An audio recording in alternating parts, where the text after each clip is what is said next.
গত রোববার আমাদের একটা বার্থডে পার্টিতে ইনভিটেশন ছিল। এখন বাজে সন্ধ্যে 6টা। আমি একটু রেডি হতে বসেছি।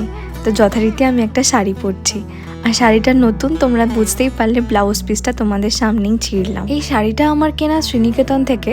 গত বছর পয়লা বৈশাখের সময় যখন শপিং করতে গেছিলাম, তখন শ্রীনিকেতন থেকে এই শাড়িটা পছন্দ করে নিয়ে এসেছিলাম। তোমরা অনেকেই আমাকে জিজ্ঞাসা করো যে আমি শাড়ি কোথা থেকে কিনি।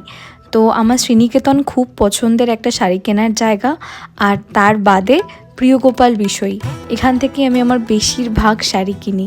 এত সুন্দর হয় প্রিয়গোপাল বিষয়ীর শাড়ি, তোমরা যারা পরেছো তারা জানো।